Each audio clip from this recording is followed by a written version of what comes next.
ज्ञानेश्वरी आध्यात्मिक वारकरी शिक्षण संस्था अनाथ गुरुकुल संचलित व्यसनमुक्ती केंद्र श्री क्षेत्र झारघरवाडी डोरलेवाडी। माझा आवाज तुमच्यापर्यंत व्यवस्थित येतोय का पाठीमागे सरून बोलू? बसले मंडळी, माझा आवाज तुमच्यापर्यंत व्यवस्थित येतोय का पाठीमागे सरून बोलू का खाली बसू? तुम्ही म्हणाल तसं पुढे पुढे कीर्तनाला बसल्यानंतर पुढे सरून बसावं आणि ऑर्केस्ट्राला बसल्यानंतर मात्र मागच बसावं। पण आपलं नेमकं उलट, आपण कीर्तनाला माग आणि ऑर्केस्ट्राला पुढं। तुम्ही म्हणा, मी नाही म्हणत असं। कीर्तनाचा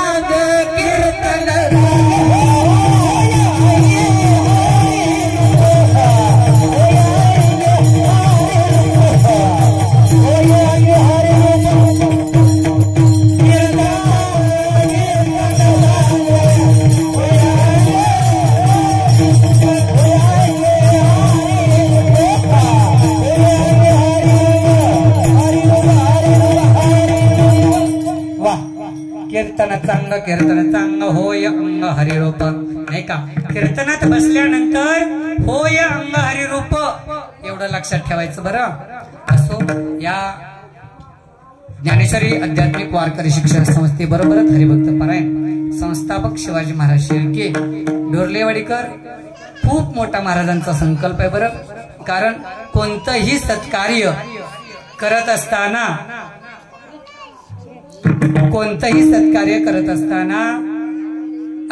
अनेक गोष्टींना अडचणी म्हणजे येतात, अनेक अडचणींना सामोरंही जावं लागतं, परंतु अनेक गोष्टींना सामोरं जाणं हे त्यांच्यासाठी आता नथिंग आहे बरं, शिवाजी महाराजांच्या करता। आणि हे ज्ञानेश्वरी आध्यात्मिक वारकरी शिक्षण संस्थेच्याच माध्यमातून या ठिकाणी प्रत्येक अमावस्येचा संत बाळूमामांचा भंडारा। कारण ज्यांना बाळूमामांची अनुभूती आली ती लोक बाळूमामाच्या मंदिरात यायला कधीच विसरणार नाहीत, परंतु ज्यांना आता त्याचं काही कळालंच नाही, जाऊ द्या। एका मंडळी या ठिकाणी आता आजच्या अमावस्येच्या निमित्तानं दोन या ठिकाणी कार्यक्रम आहेत, त्यामुळं आज गर्दी कमी आहे आणि गर्दी कमी आहे तीच माझ्या फायद्याचा आहे। विठ्ठला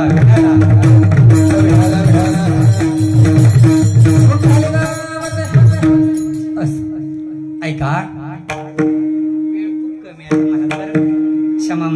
क्षमा मागतो।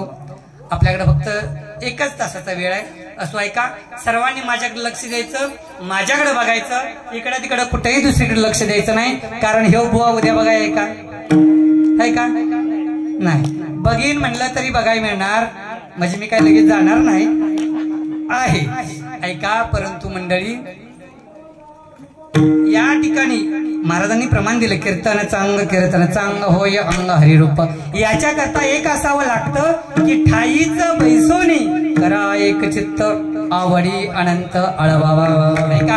आपल्या मनाची एकाग्रता करून कीर्तन ऐकलं तरच कीर्तन समजतं, नाहीतर कीर्तन नुसतं जेवणावारी जातं, नाही का? त्यातलं आपल्याला काही कळत नाही, समजत नाही। आणि जर कीर्तन कळालं नाही, ऐका, महाराज कसे असू द्यात, महाराजांनी काहीही सांगू द्या, परंतु आपण ऐकून घेण्याची आपली कॅपॅसिटी असली पाहिजे, आपली ती परिस्थिती असली पाहिजे, ऐका। कारण का महाराज सांगताना, महाराज या ठिकाणी एखादा काय अभंग घेतात, अभंग घेत असताना महाराजांनी सुद्धा निवडूनच घेतलेला असतो, ऐका। आजची या सेवेकरता अमावस्येच्या या भंडारा उत्सव करता, भंडारा उत्सवच नाही का छोटासा मामांचा, ऐका। आणि या भंडारा उत्सवानिमित्त आजची कीर्तन सेवा आणि आजच्या ह्या कीर्तन सेवेकरता निवडलेला अभंग जगदवंदनीय जगद्गुरु देहू निवासी असणारे जगद्गुरु तुकोबराय, त्यांचे पट्ट शिष्य पिंपळनेर निवासी असणारे निळोबराय यांचा सुंदर असा 4 चरणाचा अभंग संतांची महती आणि संतांचं कार्य सांगणार आहे। विठ्ठला विठ्ठला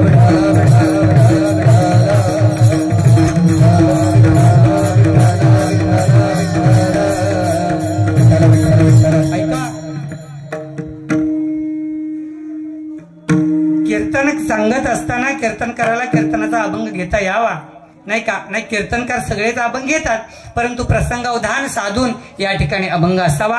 आजच्या अभंगाच्या माध्यमातून जगद्गुरु संत निळोबराय आपल्याला सांगतायत संतांची महती, संतांचं कार्य. कीर्तन आहे एकच तास माझ्याकडे लक्ष द्यायचं, लक्ष इकडं तिकडं कुठेही जाऊन द्यायचं नाही. ऐका मंडळी, मी जे काय सांगेन नक्कीच कधी न ऐकण्याला असं, नक्कीच अगदी कळकळीनं. कारण आज एवढ्या लांबून मी आलोय ना महाराज, मला जे वकायचंय ते वकायलाच आलोय. कारण ऐका महाराज, गेले बरेच दिवस झालं तुम्ही या ठिकाणी उत्सव साजरा करताय, परंतु मला याच्या अगोदर कधी योग आला? त्याच्याकरता अगोदर ज्याची करी सेवा त्याच्या भय काय जेवा, आम्ही दैवाचे दास पंढरीरायाचे. ऐका मंडळी, ज्याची सेवा अगोदर सेवा करावी, कारण घेशी तेव्हा देशी ऐसा असशी उदार. ऐका मंडळी, ऐका, तो भगवान पांडुरंग परमात्मा अगोदर घेतो आणि नंतरच देतो. आमचे संत बाळू मामा नक्कीच अगोदर घेतात आणि नंतरच देतात. महाराज ऐका, माझ्या जीवनातील एक मी प्रसंग तुम्हाला अगदी सांगून जाईल, अगदी नवीन प्रसंग. मामांची महती खराय बरं. ऐका, अगदी मामांच्या जवळ आम्ही आहे, अगदी असं बी जास्त जवळ नाही, पण तुमच्यापेक्षा तरी बरंच. दगडा परास इट, तुमच्याकडे मन आहे का नाही? नाही का? आमच्या साताऱ्याला आहे, दगडापेक्षा इट मऊ असं म्हणतात आमच्याकडं. ऐका मंडळी, भरपूर दिवसाचा अंदाज होता, भरपूर दिवसाची इच्छा होती की आदमापूरला जायचं. मी तुम्हालाही म्हणलं होतं, महाराज तुम्ही आमच्या इकडून या, म्हणजे तुमच्या निमित्तानं तरी आम्हाला आदमापूर घडल. परंतु ते शक्य झालं नाही. परंतु चालता बोलता एक दिवस असाच प्रसंग आला आणि वाटलं काय नाही, आपण आदमापूरला जाऊ. मी स्वतः आदमापूरला त्या दिवशी गेलो. बरं, आदमापूरला गेलो, मामांच्या चरणावरती दंडवत घातला, मामांचं दर्शन घेतलं आणि दर्शन घेतल्यानंतर पुन्हा मागं आलो आणि मागं आल्यानंतर मामांच्या सेवेचं हे पहिलं कीर्तन आहे बरं माझं. ऐका मंडळी, कारण मामाच्या सेवेची एवढी फलप्राप्ती आहे. मी तुम्हाला पहिलं सांगितलं, घेशी तेव्हा देशी ऐसा अशी उदार. मामा द्यायला तयार आहेत, उदार सुद्धा आहेत, पण अगोदर ज्याची करी सेवा त्याच्या भय काय.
योगच यावा लागतो आणि पूर्वजन्माची पुण्य असावी लागते. मंडळी ऐका, झारगरवाडीमध्ये भरपूर लोक आहेत, झारगरवाडी नाही बारामती तालुक्यामध्ये भरपूर लोक आहेत, पुणे जिल्ह्यात भरपूर लोक आहेत, नवे नवे महाराष्ट्रात भरपूर समाज आहे, भरपूर जीव आहे, परंतु प्रत्येकाला बाळूमामाचं दर्शन होईल सांगू शकत नाही. परंतु ऐका, बाळूमामाच्या मुखातून गेलेला एक शब्द आहे की या पृथ्वी तलावरील प्रत्येक माणूस, प्रत्येक जीव एकदा तरी का होईना परंतु आदमापूरला येऊन गेल्याशिवाय राहणार नाही. बाळूमामांच्या मुखातील शब्द आहे. कारण बाळूमामा एक साधे सुधे धनगर समाजाचे बरं व्यक्तिमत्व. मेंढीपाळ, नुसत्या मेंढ्या पाळायच्या, पहिल्या तर 5 मेंढ्या आणि 5 मेंढ्यापासून लाखो मेंढ्यांचं उत्पादन एवढं सोपं नसतंय मंडळी. ऐका, कारण त्याकरता अगोदर आपल्यामध्ये देवत्व यावं लागतं. मग देवत्व येण्याकरता संतांची भेट व्हावी लागते आणि संतांची भेट होण्याकरता त्याला कोणतर आपल्या जीवनामध्ये चांगलं मंडळी आहे संत भेट.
परी जगदेवी करुणा केली परी जगदेवी करुणा केली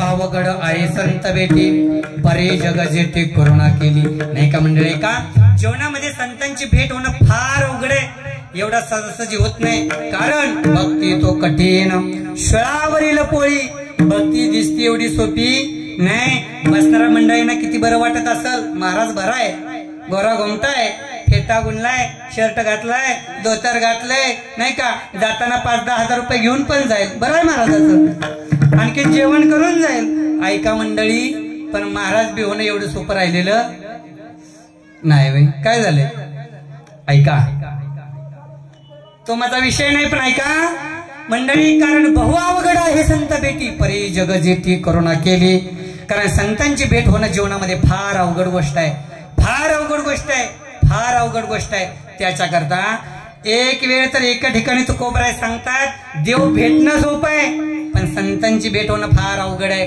कारण संत भेटणं इतकं अवघड आहे इतकं अवघड आहे इतकं अवघड आहे की शोळावरील पोळी इतकं ते अवघड आहे ऐका मंडळी मग आपल्याला एवढ्या जवळ आदमापूरहून संत बाळूमामांना या ठिकाणी शिवाजी महाराज शेळकीने आणले आपल्या जवळ मामा आलेले आहेत तुझं आहे तुझं पाशी परे तो जागा कलासी माझ्या देवारी बाळूमामा मला घरी काही कमी नाही माझ्या देवारी बाळूमामा मला घरी काहीच कमी नाही सगळी बाळूमामाची पुण्य आहे सारी मामाची पुण्य आहे बाळूमामाची पुण्य आहे बाळूमामाची पुण्य आहे बाळूमामाची पुण्य आहे बाळूमामाची पुण्य आहे बाळूमामाची पुण्य आहे बाळूमामाची पुण्य आहे बाळूमामाची पुण्य आहे बाळूमामाची पुण्य आहे बाळूमामाची पुण्य आहे बाळूमामाची पुण्य आहे बाळूमामाची पुण्य आहे बाळूमामाची पुण्य आहे बाळूमामाची पुण्य आहे बाळूमामाची पुण्य आहे आत्मापुराला जाता आत्मापुराला जाता मनाची माझी चिंता मनाची माझी चिंता आत्मापुराला जाता आत्मापुराला जाता मनाची माझी चिंता माझी चिंता मला घरी काहीच कमी नाही बाळूमामाची पुण्य आहे बाळूमामाची पुण्य आहे पुण्य आहे बाळूमामाची पुण्य आहे बाळूमामाची पुण्य आहे बाळूमामाची पुण्य आहे बाळूमामाची पुण्य आहे बाळूमामाची पुण्य आहे बाळूमामाची पुण्य अशी प्रमाण कीर्तनात द्यायला त्याला बी बाळूमामा सेवकच लागतात बरं नाही का हो ऐका टाळ्या वाजवा जरा महाराजांकरता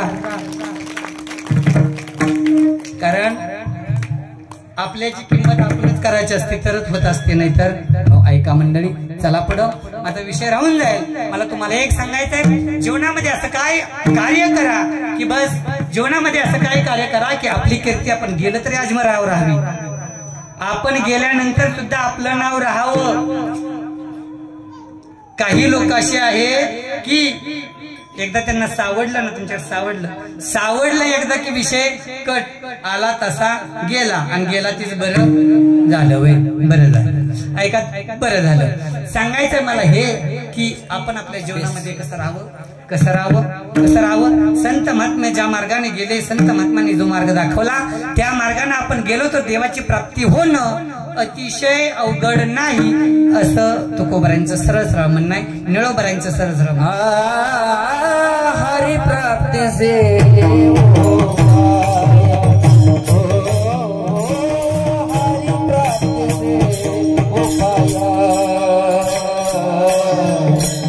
हरि प्राप्ति से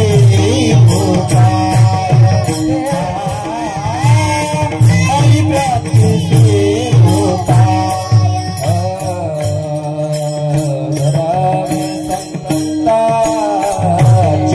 पाया धराओ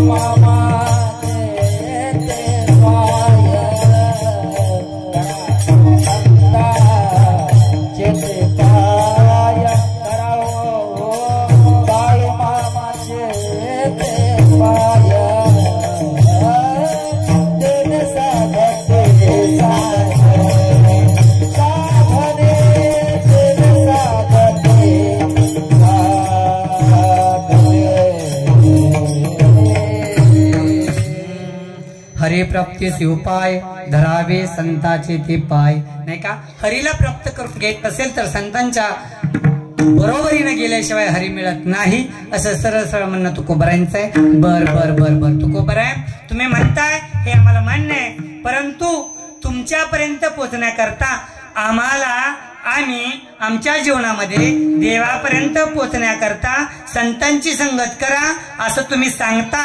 पण संत कुठल्या संतांची संगत करू की संत कुठल्या ठिकाणी आहेत, पण आम्ही कुठे गेल्यानंतर आम्हाला संतांची प्राप्ती होईल, आम्ही कुठे गेल्यानंतर आम्हाला संत मिळतील. ऐका, त्या ठिकाणी त्याच्याकरता या ठिकाणी तुकोबरायांनी 5 तत्व सांगितली. माझ्या माऊली ज्ञानोबरायांनी सुद्धा 5 तत्व सांगितली. कोणती 5 तत्व? बर, काही साधक मंडळी तुकोबरायांच्याकडे गेली आणि तुकोबरायांच्या बरोबर बोलू लागली. का हो तुकोबराय, भंडारा डोंगरावरती जाता, भामचंद्र डोंगरावरती जाता, रात्रंदिवस भजन करता, दिनरजनी हाचे धंदा गोविंदाचे पोवाडे. नाही काय का? तुम्ही रात्रंदिवस भजन करता, ते देवाचं नाव घेता, तुम्ही त्या देवाला प्राप्त सुद्धा करून घेतलं, मग आम्हाला देव कधी मिळेल? ऐका मंडळी, तुकोबराने सांगितलं, अरे बाबानो, देवाची प्राप्ती करून घेणं, देव मिळवणं असं काही फारसं अवघड नाही, एकदम सोपं आहे. बर, मग काय करू तुकोबराय? पर्याय सांगा. तुकोबराने पर्याय सांगितला. नाम संकीर्तन साधन पैसोथे जळतील पापी जन्मांतरीची. बर, अरे बाबानो, नामस्मरण करा, नामचिंतन करा, तुम्हाला देव भेटेल. जा. सांगते तुमाशी भजारे विठ्ठला, सांगतो तुमाशी भजारे विठ्ठला, सांगतो तुमाशी भजारे विठ्ठला, सांगतो तुमाशी भजारे विठ्ठला,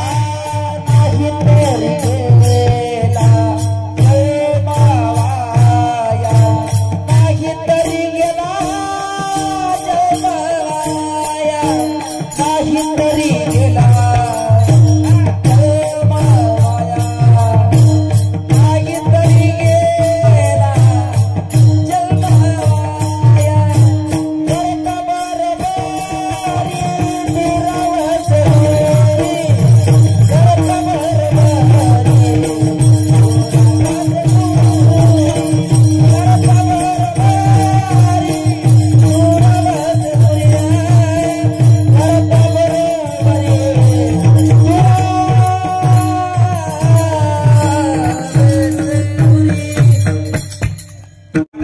तत्व सांगितली.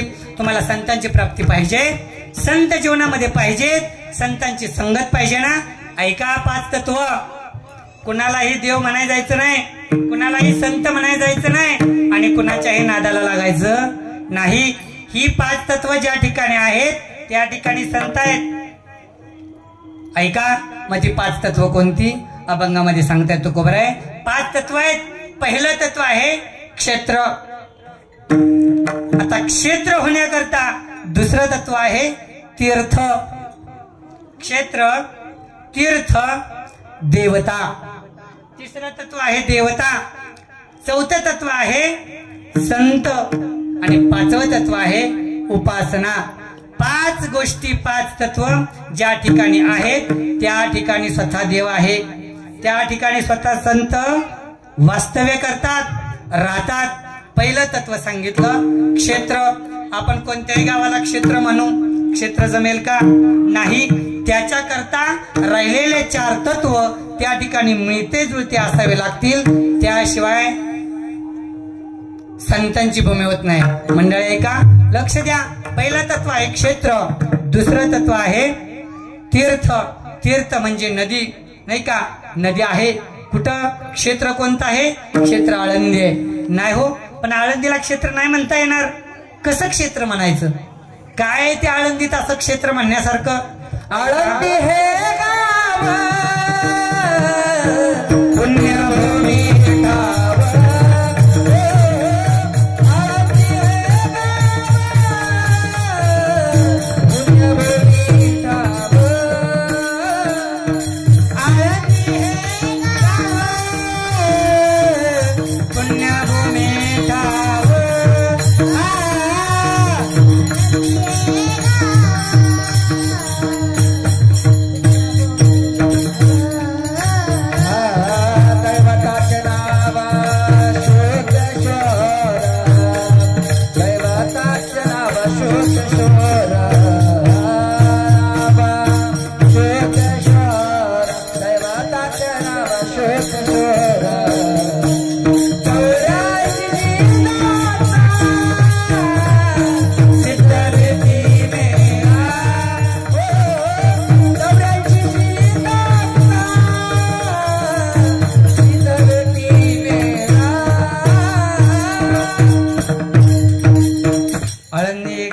पुण्यभूमी ठाव दैवताचे नाव सिद्धेश्वर. ऐका मंडळी, आळंदी पुण्यभूमी गाव आहे म्हणून ते क्षेत्र आहे. दुसरं तत्व आहे तीर्थ. त्या ठिकाणी सत्ता इंद्रायणी वाहते हो, नाही का. या तिन्ही भावंडांना निवृत्ती दादा, सोपान काका, ज्ञान दादा एवढ्या तिघा भावंडांना आमच्या मुक्ताबाईनं न्यावं, इंद्रायणीच्या काठावरती न्यावं, त्या ठिकाणी आंघोळ घालावी तिघांना. ऐका, तिघ जण आंघोळ करतायत, नाही का. आमचे वक्ते बाबा सांगतात स्वतः इंद्रायणीत पाणी नाही वाहत, त्या ठिकाणी तीर्थ वाहत तीर्थ. बरं मंडळी बघा, ज्ञानोबरायांनी त्या ठिकाणी आंघोळ करावी, निवृत्ती दादांना आंघोळ करावी, सोपान काकांनी आंघोळ करावी, त्या ठिकाणी तीर्थ वाहत तीर्थ म्हणून दुसरं तत्व आहे तीर्थ. तिसरं तत्व आहे देवता. दैवताचे नाव सिद्धेश्वर. स्वतः सिद्धेश्वर या ठिकाणी आहे. जुनाट पुराण असं असणार ते देवत्व. आळंदीमध्ये ज्ञानोबराय त्या ठिकाणी यायच्या अगोदर पासून सुद्धा त्या ठिकाणी ते सिद्धेश्वराचं मंदिर होतं. सिद्धेश्वर त्या ठिकाणी आहेत, त्या ठिकाणी वास्तव्य करतात. ऐका मंडळी, ज्यावेळी ज्ञानोबरायांनी आळंदीमध्ये 21व्या वर्षी समाधी घेतली, ज्ञानोबरायांनी 21व्या वर्षी आळंदीमध्ये समाधी घेतली आणि समाधी घेतली त्यावेळी बऱ्यापैकी आळंदीकर एक 50% विरोधात आणि 50% त्यांच्या बरोबर होते. ऐका मंडळी, लक्ष देऊन, ज्ञानोबरायांनी आळंदीमध्ये समाधी घेतली. समाधी घेतल्यानंतर पुन्हा एक 300 ते 350 वर्षाचा कालखंड ओलांडला. आता 300 वर्षानंतर समाधीच्या जागेवरती कशी अवस्था झाली असेल, समाधी नाहीशी अशी झाली, कुणाला दिसेना, कुणाला काही कळेना.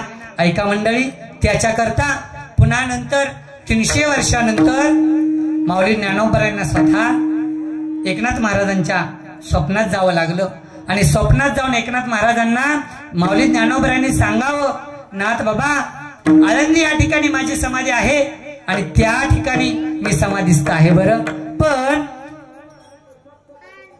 मी त्या ठिकाणी समाधीस्थ असताना अजान वृक्षाची मुळी माझ्या कंठाला येऊन चिकटलेली आहे, तेवढी मुळी कंठाची बाजूला करा. हे काम 300 वर्षानंतर एकनाथ महाराजांना सांगितलं. ज्ञानोबरायांनी स्वप्नात जाऊन, ज्ञानोबरायांचं स्वप्न झालं. स्वप्नातून एकनाथ महाराज जागे झाले की एकनाथ महाराजांना काय राहुलं नाही. पैठण सोडलं आणि एकनाथ महाराज निघाले. कुठं? आळंदीला निघाले. आळंदीला आले, आळंदी क्षेत्रामध्ये आले, परंतु आळंदी गाव आहे, आळंदी गाव दिसतंय, परंतु आळंदीत नक्की ज्ञानोबरायांची समाधी कुठं आहे हे जागा काय सापडायला तयार नाही. एकनाथ महाराजांच्या लक्षात येईना. एकनाथ महाराजांनी शोधली, भरपूर शोध घेतला, परंतु काही समाधी सापडली नाही, समाधीची जागा सापडली नाही. एकनाथ महाराजांनी त्याच ठिकाणी असणारा शेजारी पिंपळाचा पार, आता तो पार झाला, त्या पिंपळाच्या झाडाखाली एकनाथ महाराजांनी अधिष्ठान मांडलं. बरं, 8 दिवस एकनाथ महाराजांनी अन्न पाण्याचा त्याग केला आणि त्याग केल्यानंतर पुन्हा एकनाथ महाराज ज्यावेळी समाधीस्थ झाले, समाधी त्यांची लागू लागली, समाधी लागली, त्यावेळी पुन्हा साक्षात्कार ज्ञानोबरायांनी एकनाथ महाराजांना दिला की नाथ बाबा, आळंदी या ठिकाणी माझी समाधी आहे, तुम्हाला सापडलेली नाही. ऐका, परंतु तुम्ही आता ज्या ठिकाणी बसलेले आहात, ज्या ठिकाणी तुम्ही स्थानापन्न झालेला आहात, त्याच्याच बाजूला सिद्धेश्वराचं मंदिर आहे आणि त्या मंदिराच्या समोर एक छोटासा दगडाचा नंदी आहे. त्या नंदीच्या बाजूला 3 पायऱ्या खाली जा, त्या ठिकाणी मी आहे. ज्यावेळी ज्ञानेश्वर महाराजांनी साक्षात्कार दिला, एकनाथ महाराज समाधी त्यांची लागलेली त्या जागेवरून उठले, नंदीच्या बाजूला 3 पायऱ्या खाली गेले. बघतायत तर काय, स्वतः ज्ञानोबराय त्या ठिकाणी बसलेले आहेत, ज्ञानोबरायांची समाधी लागलेली आहे. एकनाथ महाराज त्या ठिकाणी गेले, अजान वृक्षाची कंठाला चिकटलेली मुळी बाजूला सारली आणि मुळी बाजूला सारल्यानंतर पुन्हा एकनाथ महाराजांनी ज्ञानेश्वरी सारखा पवित्र ग्रंथ घेतला आणि वरती आले. मंडळी ऐका, एकनाथ महाराज जर 300 वर्षानंतर ज्ञानोबरायांच्या जवळ गेले नसते तर आपल्याला ज्ञानेश्वरी मिळाली नसती. कारण ज्ञानेश्वरी सारखा पवित्र ग्रंथ जगाच्या पाठीवरती अजून जन्म घ्यायचा आहे, घेतलेला नाही. कारण ज्ञानेश्वरीतील एक एक ओवी नवे एक एक शब्द आपणाला चांगला बोध करतो. मंडळी ऐका, मी जाता जाता एवढं कळकळीनं सांगून जाईन की जीवनामध्ये काही नाही ना जमलं काहीच करू नका, परंतु ज्ञानेश्वरी वाचायला कधी विसरू नका. कारण आपल्याला आपलं जीवन जगावं कसं आपल्याला ज्ञानेश्वरी शिकवती. भरपूर शोध आहेत, ओव्या सांगण्यासारख्या भरपूर आहेत, भरपूर ओव्या आहेत, परंतु एवढा वेळ आपल्याकडे आता शिल्लक नाही. ऐका मंडळी, परंतु फिर मिलेंगे, कधी पुन्हा वेळ आली तर पण ज्ञानेश्वरी वाचायला विसरू नका. कारण अशुद्ध असणारी ज्ञानेश्वरी एकनाथ महाराजांनी शुद्ध केली. शके 1575 नाही का हो. गोदावरी नदीच्या काठावरती बसून एकनाथ महाराजांनी 15व्या शतकामध्ये अशुद्ध असणारी ज्ञानेश्वरी शुद्ध केली आणि ती आपणाला दिली. एवढा सुंदर ग्रंथ आपणाला दिला. सांगण्याचं तात्पर्य त्या ठिकाणी चौथं तत्व आहे ते म्हणजे संत, आणि त्या ठिकाणी आळंद या ठिकाणी संत ज्ञानोबराय आहेत. आणि 5वं तत्व आहे ना ते उपासना. उपासना त्या ठिकाणी एवढी उपासना, इतकी उपासना, इतकी उपासना आहे. ऐका माझ्याकडे बघा, मी तुम्हाला पहिलं काय सांगितलं विसरला का तुम्ही? बुवा उद्या बघा ऐका नाही ना, मग मला बघून घ्या. ऐका, 5वं तत्व सांगितलं उपासना, आणि या ठिकाणी 5 तत्वांचं मिळून झालेलं ते तीर्थक्षेत्र आळंदी असं ते तीर्थक्षेत्र आहे. मला सांगायचं एवढं की तीर्थक्षेत्र होण्याकरता, संतांचं वास्तव्य होण्याकरता ती जागा पवित्र लागते, ती स्थान पवित्र लागतं. या ठिकाणी बाळूमामा आलेत, बाळूमामा या ठिकाणी आहेत, आणि बाळूमामा या ठिकाणी स्वतः आहेत म्हणून तर हे सगळं चाललंय. जर मामा नसते, मामांचा आशीर्वाद नसता तर नाही, शक्य नाही. कारण अशक्य ते शक्य करतील स्वामी, अशक्य ते शक्य करतील मामा, नाही का. कारण अशक्य गोष्टी त्यांनी जीवनामध्ये शक्य केल्या आणि त्यांच्याकडून ते शक्य झाल्या. ऐका मंडळी, ज्ञानोबरांच्या जीवनामध्ये जर त्यांचं जीवनचरित्र आपण थोडंफार जर पाहिलं, त्यांचं जीवनचरित्र जर आपण थोडंफार लक्षात घेतलं तर ज्ञानोबरांनी त्यांच्या जीवनामध्ये फार मोठे मोठे चमत्कार केले. सगळे चमत्कार सांगायला वेळ नाही. बाळूमामांनी फार मोठे मोठे चमत्कार केले. चमत्कार केल्याशिवाय कुणीच नमस्कार करत नाही. आता मी एखादा या ठिकाणी चमत्कार केला तरच काहीतरी लोक मानतील, नाही तर नाही. ऐका, आणि चमत्कार झाल्याशिवाय कुणी नमस्कार करत नाही. आणि आपला जर नामोल्लेख व्हायचा असेल तर त्याकरता चमत्कार असावा लागतो. ऐका, बालपणी मामा चमत्कार केला, बस्तीचे दर्शन भोजन थाळीला. बालपणी मामा चमत्कार केला, भोजन थाळीला. आजे देव जय देव जय बाळूमामा, आरती वाळू तुझं कैवल्य रामा. जय देव जय बाळूमामा, आरती वाळू तुझं कैवल्य रामा. वा, लहानपणापासून बाळूमामाने त्यांच्या जीवनामध्ये चमत्कार केले. बरं ऐका, कारण त्यांच्या वाचेमध्ये एवढी ताकद होती, इतकी ताकद होती की कुणाच्याही वाचेमध्ये ताकद येत नाही. कारण त्याला वाचा सुद्धा पवित्र असावी. हा, आपल्या वाचेमध्ये एवढी ताकद आहे, आपण एखाद्याला शिवी दिली तर ते लागू शकते, परंतु चांगला आशीर्वाद दिलेला लागणार नाही. काय झाले, लागला पाहिजे हो. आपल्याकडूनही काहीतरी सत्कार्य घडावं, चांगलं कर्म घडावं. कर्मण्यवाधिकारेषु मा फलेषु कदाचन. पुढे आपण विषय पाहूच. ऐका, मला सांगायचं आहे की बाळूमामाने त्यांच्या जीवनामध्ये चमत्कार केले. एक वेळ अशी त्यांच्यावरती आली की नाथपंथी एक महाराज बाळूमामांना भेटले, आणि मामांना भेटल्यानंतर मामांच्या जीवनामध्ये असा काय त्यांनी एक प्रसंग आणला. मामांना सांगितलं, अरे बाळू, अशी काय मामाने एक विहीर दाखवली की त्या विहिरीला पायऱ्या नाहीत, आत उतरण्याचं कुठलंच साधन नाही. जय देव जय देव जय देव जय बाळू मामा मामा जय बाळू मामा आरती बाळू आरती बाळू मामा मामा जय देव जय देव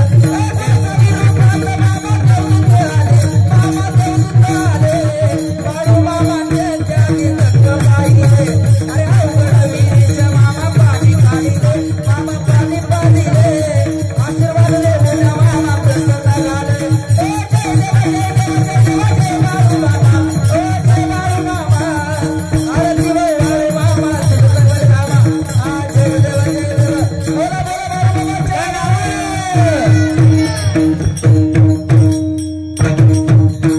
सगळंच लागलं छान. विठ्ठला विठ्ठला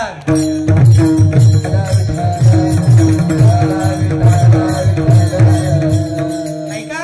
आणि मग नाथपंथीय नाथ महाराज आले, मामांना भेटले आणि मामांना सांगितलं, अरे बाळू या विहिरीतून पाणी काढून दे, मला तहान लागली, मला पाणी प्यायची इच्छा झालेली आहे आणि त्या विहिरीतून मला पाणी काढून दे. मामाने कोणत्या प्रकारचा न विचार करता मामा विहिरीमध्ये उतरले. विहिरीमध्ये उतरले, पाणी काढलं आणि नाथ महाराजांना पाणी प्यायला दिलं. नाथांनी पाणी पिलं. ऐका, त्यावेळी त्या नाथांनी त्या महाराजांनी जो मामांना आशीर्वाद दिला तो त्यांच्या जीवनामध्ये आयुष्यभर उपयोगी पडला. असा आशीर्वाद दिला, अरे बाळू तुझ्या मुखातून इथून पुढं जे काय वाक्य बाहेर पडेल, जो काही शब्द बाहेर पडेल तो खराच ठरेल. ऐका, असा आशीर्वाद दिला आणि तिथून पुढे मामा जे जे बोलायला लागले ते खरं ठरायला लागलं, खरंच ठरायला लागलं. ऐका, पुढे असा एक प्रसंग आला. बाळू मामांची बाची तीच असणारी सपत्नी नाही का सत्यवा, आणि सत्यवाला सांगितलं, बरोबर ना महाराज, सत्यवाला सांगितलं मामांनी. बाळू मामांचं पहिल्यापासून संत परंपरेत मामा असल्यामुळे त्यांचं पहिल्यापासून प्रपंचात लक्ष लागलं नाही, परंतु आई वडिलांच्या आणि बहिणीच्या आग्रहाखातर मामांनी बाचीबरोबर लग्न केलं. त्यांच्यात कार्त्यात नाही का. ऐका, बाचीबरोबर विवाह झाला, परंतु संसारात काय लक्ष लागेना. कसं बस काही बऱ्याच त्रास घेऊन घरच्यांनी बाळूमामांच्या आई वडिलांनी त्यांना प्रपंचामध्ये आणलं आणि प्रपंचामध्ये आणल्यानंतर पुन्हा बाळूमामा प्रपंच करायला लागले. काही दिवसानंतर सत्यवाला दिवस गेले आणि दिवस गेल्यानंतर मामांना माहित होतं सत्यवाला पुढे धोका आहे, म्हणून एक मामाने रिंगण ऐकलं आणि रिंगण ऐकल्यानंतर त्या ठिकाणी सत्यवाला सांगितलं की सत्यवा, या रिंगणाच्या बाहेर तू जायचं नाही. यदा कदाचित जर तू या रिंगणाच्या बाहेर गेली तर तुला किंवा पोटामध्ये असणाऱ्या बाळाला धोका आहे. एवढं सांगितलं, परंतु सत्यवा एक अशी होती, दुसरी आमच्या आवलीच नाही का. हो, तुकोबरांनी एवढा आवलीनं तुकोबरांच्या बरोबर जशा गोड बोलत होत्या ना, तशी सत्यवा सुद्धा गोड बोलत होत्या. ऐका मंडळी, ते जरी बोलणं खडतर असलं, परखड असलं, तरी सुद्धा त्या बोलण्यात प्रेम होतं. आपलं प्रेमानं बोलून सुद्धा काय फायदा नाही. ऐका, आपल्या प्रेमाचं बोलणं उपयोगी पडत नाही, परंतु ते परखड भाषेतलं बोलणं त्यांच्यासाठी उपयोगी होतं. परखड भाषेमध्ये सत्यवानं कधी मामांचं ऐकलं नाही, कधी त्यांच्या शब्दाला कधीच किंमत दिली नाही. एवढं असून सुद्धा रिंगणामध्ये सत्यवाला उभं केलं आणि मामाने सांगितलं, सत्यवा यातून तू बाहेर पडू नको. परंतु सत्यवाने काय ऐकलं नाही. रिंगणातून बाहेर पाऊल टाकल्याबरोबर पोठामध्ये असणारा मामांचं पुत्र या ठिकाणी मरण पावला. ते पुत्र गेला. सांगण्याचं तात्पर्य माझं एवढंच होतं की वाचा सिद्धी इतकी प्राप्त होती की मुखातून निघालेला प्रत्येक वाक्य, प्रत्येक शब्द, त्या शब्दाला धार होती, धार. अरे भंडारा ललाटे वा, पाटी घोंगडी हाती काटे, भंडारा ललाटे पाटी घोंगडी हाती काटे, राखी तो मेंढर बाळू मामाच्या साठी, मेंढर बाळू मामाच्या साठी, राखतो मेंढर बाळू मामाच्या पाठी, राखतो मेंढर बाळू मामाच्या भंडारा ललाटी हाती घोंगडी काटे, भंडारा ललाटी पाटी घोंगडी हाती काटे, राखतो मेंढर बाळू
हे आम्हाला कळलं महाराज, आम्हाला ते कळलं. महाराजांनी आम्हाला पटवून दिलं, कळलं आम्हाला, आमच्या जीवनामध्ये ते समजलं. आणि समजल्यानंतर मग महाराज सांगतात, बर बर बर ज्ञानोबर आहे, तुम्ही एवढं सगळं केलं, आम्हाला ज्ञानेश्वरी सारखा पवित्र ग्रंथ तुम्ही दिला, बर आणखी काय तुम्ही केलं? अरे आणखी काही केलं. ज्यावेळी विसोबा खिचराने आमच्या माऊली ज्ञानोबरांना त्रास द्यावा, इतका त्रास दिला मंडळी, तुम्ही सर्वजण ज्ञात आहे, तुम्हाला ते माहीत आहे. डबल सांगण्यात काय अर्थ नाही. इतका त्रास दिला आमच्या ज्ञानोबरांनी, इतका त्रास सहन केला. आणि त्रास सहन केल्यानंतर इतका त्रास देऊन सुद्धा ज्ञानोबरांनी कधी परकड म्हणजे शब्द वापरले, कधीच परकड शब्द कोणत्याच व्यक्तीला वापरले नाहीत. म्हणून ते पवित्र आहे, म्हणून ती जागा पवित्र आहे, ते संत पवित्र आहेत, ते नदी पवित्र आहे, ती तीर्थ पवित्र आहे. तीर्थ का पवित्र आहे का मंडळी? आळंदीत गेल्यानंतर नुसतं इंद्रायणी इंद्रायणी इंद्रायणी इंद्रायणी इंद्रायणी जरी म्हणलं ना तरी सुद्धा पाप नष्ट होतं. वाचे वदता इंद्रायणी यमवंदितो चरणी, यमवंदितो चरणी, यमवंदितो चरणी. वाचे वदता इंद्रायणी यमवंदितो चरणी, यमवंदितो चरणी, यमवंदितो चरणी.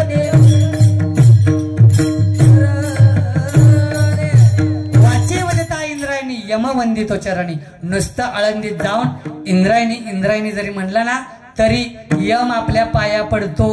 कोण? आपले पतिदेव नव्हे, यम नाही का, यम सुद्धा आपलं दर्शन घेतो. एवढं इंद्रायणीच्या नावामध्ये ताकद आहे मंडळी, म्हणून ते तीर्थ आहे, त्या ठिकाणी तीर्थ आहे. बर बर बर ज्ञानोबर आहे, तुम्ही एवढा त्रास सहन केला पण तुम्ही काहीच नाही समाजाला बोलला, काही आम्ही समाजाला बोललो नाही. बर आणखी तुम्ही समाजाला काय दिलं? अरे ज्यावेळी माझ्या आई वडिलांनी देहांत प्रायचित्त घेतलं, देहांत प्रायचित्त घेण्याचं या ठिकाणी शिक्षा या समाजानं माझ्या आई वडिलांना दिली नाही का? का संन्यासी संन्यासी संन्यासी म्हणून झिडकवलं.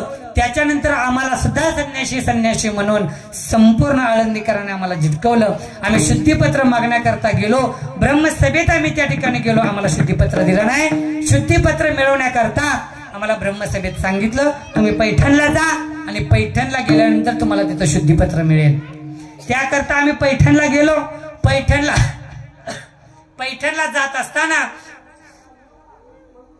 असा काही प्रसंग आमच्या समोर आला. एक प्रसंग असा आला, एक व्यक्ती मरण पावलेला आहे, त्याला झोपवलेला आहे, निद्रा अवस्थेत तो पडलेला आहे, मरण पावलेला आहे. आणि त्याच्याच उशाला पैशाला चारी बाजूने बसून महिला मंडळी पुरुष मंडळी रडतायत, आक्रोश करतायत. हे माझ्या माऊली ज्ञानोबरांनी पाहिलं. ज्ञानोबरांनी पाहिल्याबरोबर ज्ञानोबराय त्या ठिकाणी गेले. ज्ञानोबरांनी मस्तकावरती हाताचा स्पर्श केला, मस्तकावरती हात ठेवला आणि हात ठेवल्याबरोबर असा चमत्कार झाला, मेले माणूस जिथं उठविली नाही का, मेलेला माणूस जिवंत उठून बसला. एवढा मोठा चमत्कार झाला. झालं पुढं काय झालं? ज्ञानोबरांना तो व्यक्ती बोलू लागला, बस इथून पुढचा आता माझं जे आयुष्य आहे ना ज्ञानोबरांचा तुमच्या करता. ज्ञानोबरांच्या बरोबर तो व्यक्ती निघाला, गेला पैठण या ठिकाणी. हे सगळे चारी भावंड गेले आणि तिथं शुद्धीपत्र मिळवण्याकरता गेल्यानंतर शुद्धीपत्र घ्यायचं कुठं, मिळतं कुठं, काही सुद्धा माहित नव्हतं नाही का. पण रामनाथ घाटावरती ब्रह्मसभेशी रेडावेद बोलण्या श्री ज्ञानेश्वराशी मंडळी ऐका. त्या ठिकाणी ज्यावेळी रामनाथ घाटावरती पैठणमध्ये ब्रह्मसभा भरलेली होती आणि ब्रह्मसभेच्या ठिकाणी ज्ञानोबराय चारी भावंड त्या ठिकाणी गेले. चारी भावंड त्या ठिकाणी गेल्याबरोबर भावंडांना चारी विचारलं, बोला काय काम काढलं? त्यावेळी ज्ञानोबरांनी सांगितलं, आम्ही संन्यासाची मुलं आहेत, आम्हाला शुद्धीपत्र हवंय आणि शुद्धीपत्र मिळवण्याकरता आम्ही या ठिकाणी आलेलो आहे. शुद्धीपत्र मिळवण्याकरता आम्हाला तर असं समजलं तुम्ही ज्ञानाच्या गोष्टी सांगता, तुम्ही जगाला ज्ञान सांगता, एवढं सगळं आम्हाला समजलं. आळंदीमध्ये तुम्ही बरंच काय काय चमत्कार केले हे आम्हाला समजलं. तुमचं नाव ज्ञानोबर आहे हेही आम्हाला समजलं. आपलं वय पण एवढं नाही, आणि मग एवढं वय नसताना तुम्हाला एवढा चमत्कार करण्याचा कोणी अधिकार दिला? काय तुमचा अधिकार एवढा चमत्कार करण्याचा? ज्ञानोबांना सांगितलं, अहो महाराज, आम्ही चमत्कार करत नाही, तुमच्या करता आम्हाला हे करणं भाग पाडलं, तुम्ही आम्हाला हे भाग पाडलं, आम्ही केलं नाही, हे आम्हाला करावं लागलं. बर बर बर बर, तुम्ही चमत्कार सांगता, ज्ञानाच्या गोष्टी सांगता, मग हा जो समोरून रेडा येतोय, त्या रेडा तुमचं नाव ज्ञान आहे, त्याचंही नाव ज्ञान आहे. तुमच्यामध्ये असणारा आत्मा तोच त्याच्यामध्ये आत्मा आहे. मग तुम्ही वेद बोलता, रेडा वेद बोलेल? ज्ञानोबा म्हणले बोलेल, काहीच अडचण नाही. रेड्याला समोर घेतलं, रेड्याच्या हाता मस्तकावरती स्पर्श केला, ज्ञानोबरांनी आशीर्वाद रेड्याला दिला. ज्ञानोबराय जसे वेद बोलू लागले तसा रेडा सुद्धा वेद बोलू लागला. मंडळी ऐका, मुखम करोति वाचालम पडगोलड गये ते गिरिमम यत कृपातमम वंदे परमानंदम माधवम. ऐका, जर ज्ञानोबराय मुक्याला वाचा फुटेल, मुक्याला वाचा सुद्धा फुटेल, दगडाला पाजर फुटेल, यात काही शंका नाही. आंधळ्याला यदा कदाचित दिसेलही, यात काही शंका नाही. मुक्याला बोलायला येईल, यात काही शंका नाही. पण रेडावेद बोलेल, बोलेल. ऐका, ज्ञानोबराय तेच म्हणले, मुक्याला वाचा फुटेल, मुक्याला सुद्धा वाचा फुटेल, पण रेडावेद बोलेल का नाही बोलेल याची प्रचिती घ्या. नाही का, तिथल्या ब्रह्मसभेतील ब्राह्मण उठले, ज्ञानोबरांच्या तोंडाला हात लावला, रेडावेद बोललेला आवाज येऊ लागला. नाही का, त्याच वेळी ज्ञानोबरांच्या चरणावरती दंडवत घातला. सांगण्याचं तात्पर्य एवढंच माझं होतं की रेड्याच्या मुखातून सुद्धा ज्ञानोबरांनी वेद बोलवला. चालविली जड भिंती, हरली चांग याची भ्रांती, मोक्ष मार्गीचा संगाती ज्ञानोबा माझा. ऐका मंडळी, चालविली जड भिंती, चालवली, जठराग्नी निर्माण केला, त्याच्यावरती मांड सुद्धा ज्ञानोबरांनी भाजलं. माझं सांगण्याचं तात्पर्य एक आहे, असे वेगवेगळे चमत्कार केले, आणि हे चमत्कार झाल्यानंतर मग ज्ञानोबराय म्हणतायत, खरंच आहे ज्ञानोबराय, बरं तुमच्याबद्दल आमच्या मनामध्ये जो संदेह होता ना, तो संदेह गेला. पण कधी गेला? ज्यावेळी तुमची आम्हाला प्रचिती आली, त्यावेळी आमच्या मनामध्ये असणारा तुमच्याबद्दलचा संदेह गेला. या नाम आता मला सांगा, संदेह संदेह संदेह म्हणजे तरी काय? आत्ताशी आपण अभंगाकडे आलो. बरं ऐका, संदेह म्हणजे काय माहिती आहे कुणाला? इथं संदेह नाही कुणाला माहित, मी त्या करता चाललेला. ऐका, संदेह जे आहे, जे दिसतंय ते आपल्याला नुसतं भास करतंय, पण ते आपल्याला खरं वाटतंय, या नाम संदेह. कळलं? स्वप्न, स्वप्नात दिसतं आणि स्वप्नामध्ये असणारं सगळं खरंच असतं, पण डोळे उघडल्यावर काहीच नसतं, या नाम संदेह. समजलं? नाही समजलं. ऐका, हे जे हवा सुटते, हा जो तुम्हाला आम्हाला ऑक्सिजन मिळतोय, हवा सुटते, हवेच्या प्रेशरनं झाडाचे पान हलतंय, हे तुम्हाला आम्हाला डोळ्यानं दिसतंय, पण जी हवा हलवते ती हवा तुम्हाला आम्हाला दिसत नाही, या नाम संदेह. समजलं? नाही समजलं. ऐका, चला पुढं. तुम्हाला जोपर्यंत समजत नाही तोपर्यंत मी संदेह सांगतो, काही अडचण नाही. ऐका, बरेच दिवस एका जोडप्याला बरेच दिवस अपत्य नव्हतं. बरेच दिवस, 15 वर्ष झालं, 20 वर्ष झालं, आणि 20 वर्षानं बाळूमामांच्या भंडाराला या ठिकाणी ते अपत्य आलं. भंडाराला आल्यानंतर त्या ठिकाणी त्यांनी बाळूमामाला एक नवस केला, आणि नवस केल्यानंतर 20 वर्षांना त्यांना एक सुंदर असं बाळ झालं. मंडळी लक्ष देऊन ऐका, ते बाळ झालं, आणि बाळ झाल्यानंतर आता लाडाचं इतका लाड करू लागले, इतका लाड करू लागलं, ते पोरग 5 वर्षाचं झालं, 10 वर्षाचं झालं, नाही का. नंतर पहिलीत गेलं, दुसरीत गेलं, तिसरीत गेलं, चौथीत गेलं, ते पोरग 10वीत गेलं, आणि 10वीत गेल्यानंतर पोराची अपेक्षा वाढली. ते पोरग म्हणू लागलं, आई ऐका, जगाच्या पाठीवरती सगळे गुन्हे माफ करणार एकमेव हायकोर्ट म्हणजे आई. बरं, कारण पोरग सहजासहजी पोरं शक्यतो काय बापाला मागत का मागते? कधीच बापाला मागत नाहीत. आपलं जे काय आहे ते आईला येऊन सांगतात. तसंच 10वीत गेल्यानंतर त्या बाळाने सांगितलं, अगं आई, आता मी 10वीत गेलो, आता 10वीत गेल्यानंतर पुढल्या वर्षी मी कॉलेजला जाणार आहे. किती दिवस मी सायकलवरून प्रवास करायचा, किती दिवस मी चालत शाळेला जायचं. आता मी चालत जाणार नाही. बाबांना सांग एक 2 व्हीलर घ्यायला. काय घ्यायला? 2 व्हीलर घ्यायला सांग. सांग म्हटल्याबरोबर आपलं आईनं त्याचं सांत्वन केलं. आईने सांगितलं, बाळ्या तू आत्ताशी 10वीत आहे, तुला आता गाडी घ्यायची नाही, पण 10वीत जर तू चांगले मार्क्स पाडले आणि चांगले मार्क्स पडल्यानंतर 11वीला मात्र गेल्यानंतर मी तुला बाबांना गाडी घ्यायला सांगेन. पोरानं 10वीचा अभ्यास चांगला केला, चांगली मार्क पाडली आणि चांगली मार्क पाडल्यानंतर चांगल्या मार्काने पास झालं आणि ते पाळू 11वीला गेला. गेल्याबरोबर ती पोरग विसरलं नाही. पोरानं देणानं आईला सांगितलं, आई गेल्या वर्षी तू म्हटली होती 11वीला गेल्यानंतर चांगले मार्क्स पाडल्यानंतर मी तुला बाबांना गाडी घेऊन द्यायला लावीन. आता सांग बाबांना गाडी घ्यायला. आईनं त्या बिचारीनं त्या बाईनं पतिदेवांना सांगितलं, अहो आपल्या बाळ्यानं चांगले मार्क पाडलेत, आता त्याला सुंदर अशी गाडी घेऊन द्या, नाही का. त्या पोराचा बाप बाळ्या आई तिघही बँकेत गेली. त्या बाळ्याच्या बापानं 2 लाख रुपये बँकेतून काढून दिले आणि त्या बाळ्याला आणि आईला सांगितलं, जा बारामतीला आणि चांगलं शोरूम बघ आणि त्या शोरूम मधून सुंदर अशी एक 2 व्हीलर घेऊन या.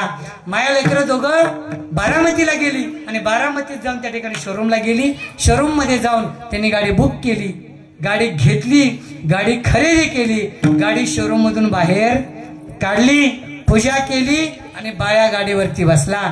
बाळ्यानं गाडीची केक मारली. आईला म्हणला बस. आई गाडीवरती बसली आणि दोघं निघाली. कुठं? जारगरवाडीला. जारगरवाडीला यायला निघाली आणि जारगरवाडीला येत असताना आता मला सांगा 10 वर्ष बाळ्यानं कधी गाडी स्वतःची म्हणून चालवली नव्हती, दुसऱ्याची गाडी चालवली होती. बाळ्याला आज नवी गाडी मिळालेली होती, खट्ट मध्ये मॉडेल काढलेलं होतं, नाही का. बाळ्यानं शाईन गाडी घेतलेली होती 2 लाखाची. बाळ्यानं शोरूम मधून गाडी बाहेर काढली, आईला गाडीवरती बसवलं, बाळ्या निघाला.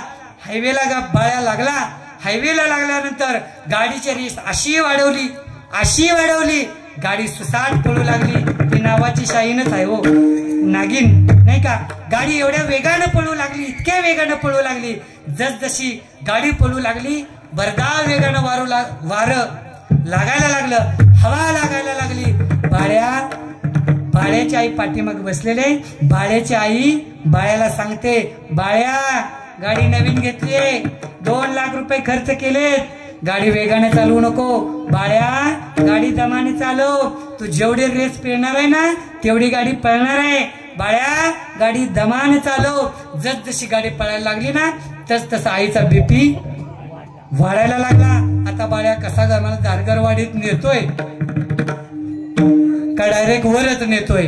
आईला कळायचं बंद झालं. आईचा बीपी वाढायला लागला. मंडळी ऐका, आई सांगू लागली, बाळ्या अरे बाळ्या गाडी हळू चालव. गाडी जास्त वेगाने चालली. गाड्या पास बाळ्या करू लागला, वेगाने पास करू लागला. ट्रॅक्टर उसाचे येत आहेत, टायल्या बघत नाही, काय नाही. बाळ्याची जवानी इतकी उतू जायला लागली, इतकी उतू जायला लागली.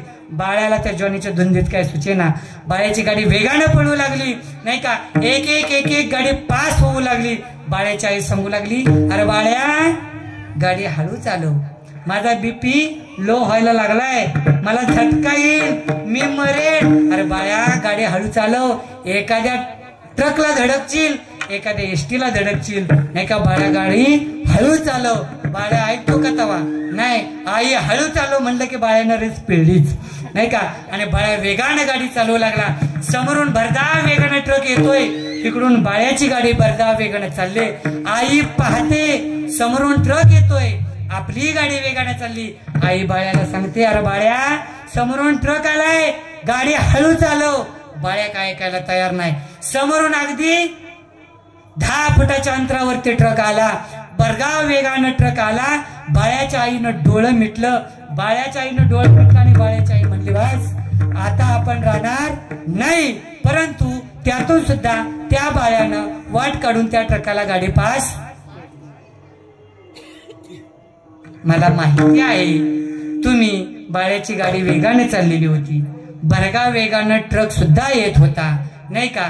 बाळ्याची गाडी ट्रकाच्या जवळ आलेली होती, तुम्ही तिला धडकवलेली होती आणि बाळ्याला आणि बाळ्याच्या आईला तुम्ही मारलेलं सुद्धा मनात. असं तुमच्या समोर जे चित्र तयार झालं ना, या नाम संदेह, नाही का. आणि मग निळोबराय म्हणतायत, महाराज माझा हा संदेह गेला आणि संदेह गमला, रेडा कैसा बोलविला, सांगा देवकान होती, निर्जीव चालविले भिंती विठोबार. जय विठोबार. तुकोबरायांचं मत नाही. तुकोबरायांच्या पट्ट शिष्य निळोबराय यांचा अभंगाच्या सेवेकरता निवडलेला होता. अभंगाच्या माध्यमातून संत निळोबराय सांगतात, संतांची महत्त्वे, संतांची सेवा केल्यानंतर मेवा हा मिळतोच, यात काही शंका नाही. आपण सर्वजण बाळूमामाचे सेवक आहात. बाळूमामाची सेवा करा, इतकी मनापासून करा, इतकी मनापासून करा की एक ना एक दिवस असा येईल की मामा आपणाला त्याची फलप्राप्ती दिल्याशिवाय राहणार नाहीत. कारण अनुभव आले अंगा ते या जगा देत असे किंवा सांगत असे. जो अनुभव आम्हाला आला तो अनुभव आम्ही तुम्हाला सांगतो, नाही का. ज्ञानोबरांनी सांगितलं, आधी संत महात्म्याने सांगितलं, त्यांना त्यांच्या जीवनामध्ये जसजसा अनुभव आला तसा अनुभव त्यांनी त्यांच्या माध्यमातून, त्यांच्या वाड्मयातून तुम्हाला जड जीवांच्या समोर मांडण्याचा त्यांनी मांडला आणि त्याचा आपण उपभोग सर्वजण घेतोय. मंडळी ऐका, कारण आपण इतके भाग्यवान आहात, इतके भाग्यवान आहात की जगाच्या पाठीवरती असे उत्सव फार कमी होतात आणि अशा काय सुंदर अशा उत्सवाचा आपण आज साक्षीदार आहात की जारगरवाडी या ठिकाणी ज्ञानेश्वरी आध्यात्मिक वारकर शिक्षण संस्थेच्या माध्यमातून या ठिकाणी हा मामांचा उत्सव साजरा होतोय. याच्यासारखं आणखीन दुसरं सुख कोणतं आहे. जीवनामध्ये सुखी राहायचं असेल तर सुखी राहण्याचं एक तत्व असं आहे की संतांची सेवा. संतांची सेवा केल्याशिवाय जीवनामध्ये आपण कोणत्याच प्रकारे सुखी राहू शकत नाही. याचं जिवंत उदाहरण म्हणजे संत बाळूमामा. ऐका मंडळी, बाळूमामांच्या जीवन चरित्राचा फारसा अभ्यास मी केलेला नाही, ऐका, परंतु जेवढं जसं तुमच्या समोर मांडता आलं तसं मी मांडत चाललो मंडळी. कारण ज्यावेळी जगद्गुरु तुकोबराय देऊ या ठिकाणी तुकोबरायांचं वास्तव्य होतं आणि समाजामध्ये काही आस्तिक मंडळी असतात, काही नास्तिक सुद्धा मंडळी असतात, काही आस्तिक काही नास्तिक, आणि अशी मंडळी असल्याशिवाय समाज चालू शकत नाही, तद्वत आपली प्रगती होत नाही. ऐका, मग या ठिकाणी ज्यावेळी जगद्गुरु तुकोबराय देहू निवासी होते, देहूमध्ये राहत होते ना, त्यावेळी जगद्गुरु तुकोबरायांना इतका त्रास झाला. काय मंडळी तुम्हाला सांगायचं, नवे एक दिवस असा आला, जगद्गुरु तुकोबराय अभंग रचना करतायत म्हणून देहू गावातील काही लोकांनी, काही नास्तिकांनी तुकोबरायांना सांगितलं की तुम्हाला अभंग रचना करण्याचा अधिकार नाही. तुम्ही तयार केलेली अभंग रचना, तुम्ही तयार केलेली गाथा तुम्ही पाण्यामध्ये बुडवून द्या. तुकोबराने तेवढं ऐकलं. तुकोबराने त्या गाथेला दगड बांधले आणि ती गाथा इंद्रायणीच्या डॉमध्ये सोडून दिली. इंद्रायणीच्या डॉमध्ये सोडून दिल्याबरोबर तुकोबराने इंद्रायणीच्या काठावरती अधिष्ठान मांडलं. सर्वांना ज्ञात आहे, परंतु मंडळी ऐका, ज्यावेळी त्या इंद्रायणी नदीमध्ये तुकोबरायांनी ती गाथा सोडली ना, त्यावेळी त्या गाथेची सगळी पानं विस्कटलेली होती. जळी दगडा सहित भया, जळी दगडा सहित भया, होया जळी दगडा सहित भया, होया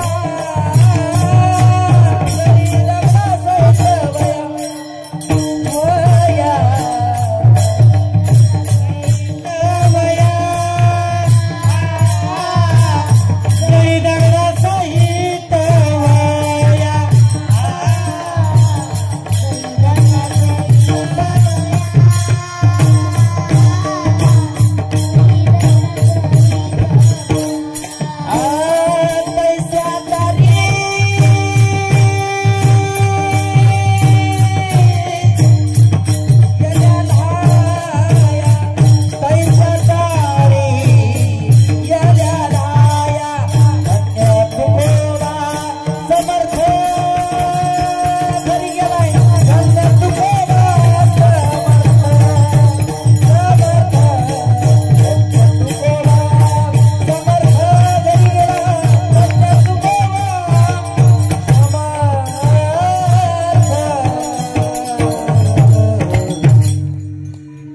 दगडा सहित वह्या जैशा तारी एल्या लाया. ऐका मंडळी, ज्यावेळी इंद्रायणीमध्ये तुकोबऱ्यांचा गाथा तुकोबऱ्यांनी सोडला ना, त्यावेळी त्या सगळी पानं विस्कटलेली होती. विस्कटलेली असताना ती पानं जमा करण्याकरता आपल्या या पृथ्वी तलावरील सगळ्या नद्या त्या ठिकाणी गेल्या. इंद्रायणीमध्ये का गेल्या त्याला एक प्रमाण आहे. तुम्ही नवे नवे आमची कृष्णा कोयना तर आलीच, पण तुमची नीरा भीमा सुद्धा त्या ठिकाणी आली. सगळ्या नद्या त्या ठिकाणी इंद्रायणीमध्ये आल्या. का आल्या? त्यांनी सगळ्यांनी स्वतः देव भगवान पांडुरंग परमात्मा त्या ठिकाणी उभे होते. भगवान पांडुरंग परमात्म्याने ज्यावेळी ती पानं वयांची गोळा करायला सुरुवात केली ना, त्यावेळी काय झालं, ह्या सगळ्या नद्या जवळ गेल्या आणि देवाला बोलू लागल्या, हे देवा, अरे तुम्ही सगळेजण तुकोबऱ्याच्या गाथेचं प्रमाण पारायण करता, परंतु ते लाभ आम्हाला अजून कधी मिळालेला नाही. तो लाभ आम्हाला आता मिळण्याची संधी प्राप्त तुकोबऱ्यांनी करून दिली. स्वतः इंद्रायणीमध्ये ती गाथा सोडली. आता तरी देवा आम्हाला त्याचं पारायण करू दिलं नाही का. असं बोलल्याबरोबर देवाने सांगितलं, ए नद्यांनो, ए कृष्णा कोयना, ए नीरा भीमा, ए सरस्वती नर्मदा, ऐका ग, तुम्हाला पारायण करायचंय ना, तुम्हाला मी पारायण करू देईन, मी तुम्हाला गाथा वाचू देईल. पण एक अट्ट आहे. काय अट्ट आहे देवा?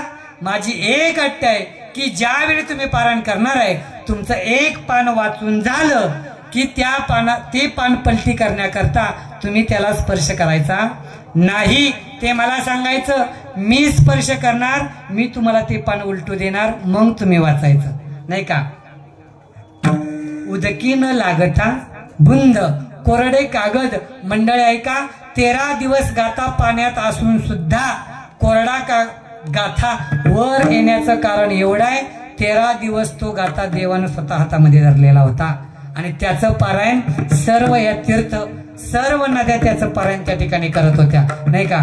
कोरडे कागद उदकीन लागती बुंद, सांगा देवकान होती निर्जीव चालविली भिंती. ज्ञानोबर आहे, तुम्ही निर्जीव भिंत चालवली, तुकोबऱ्यांचा गाथा सुद्धा भिजला नाही का. मग जीवनामध्ये आम्ही काय करू, आम्ही असं काय करू की आम्हालाही तुमच्यासारखं बनता येईल नाही का. त्यावेळी निळोबराय सांगतात शेवटी जाताना, अरे बाबांनो, तुम्ही तुमच्या जीवनामध्ये एकच करा. काय करा? काही करू नका. फक्त आपण जे कर्म करतोय ते कर्म चांगल्या पद्धतीनं करा. याच्या व्यतिरिक्त जीवनामध्ये काही करू नका. तुम्ही फक्त तुमचं कर्म चांगलं करायला शिका. कारण या कलियुगामध्ये असणारे सगळे जडजीव, त्यात तुम्ही आला आणि मी सुद्धा आलो, सगळे जडजीव आहेत ना, या आपणाला कुणालाही अजून माहित नाही देवापर्यंत कसं जायचं हे आपल्याला शिकवते हे संत वाडमाय. मग ते ज्या मार्गाने गेले त्या मार्गाने आपण जायचंय. मग त्या मार्गाने जात असताना संत आपल्याला सांगतायत की फक्त कर्मावरती भर द्या.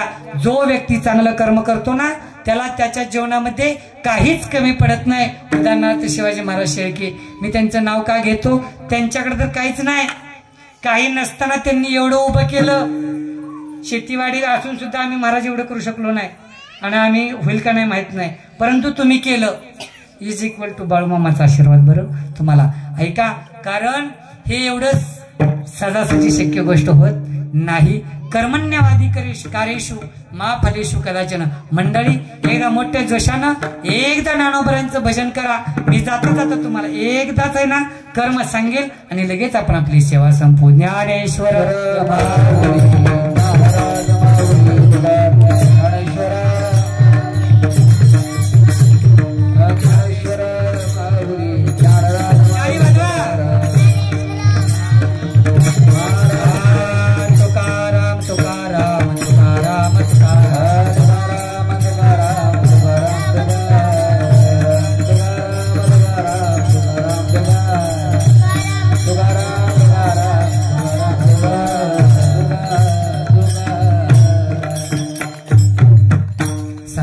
मला रेडा कैसा बोलविला, सांगा देवकान होती निर्जीव चालविली भिंती.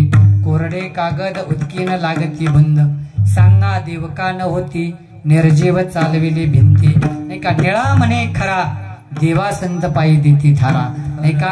शेवटी निळोबराय म्हणतायत, देवा तुझ्या जवळ नको, संतांच्याच पायी आम्हाला थरा दे, नाही का?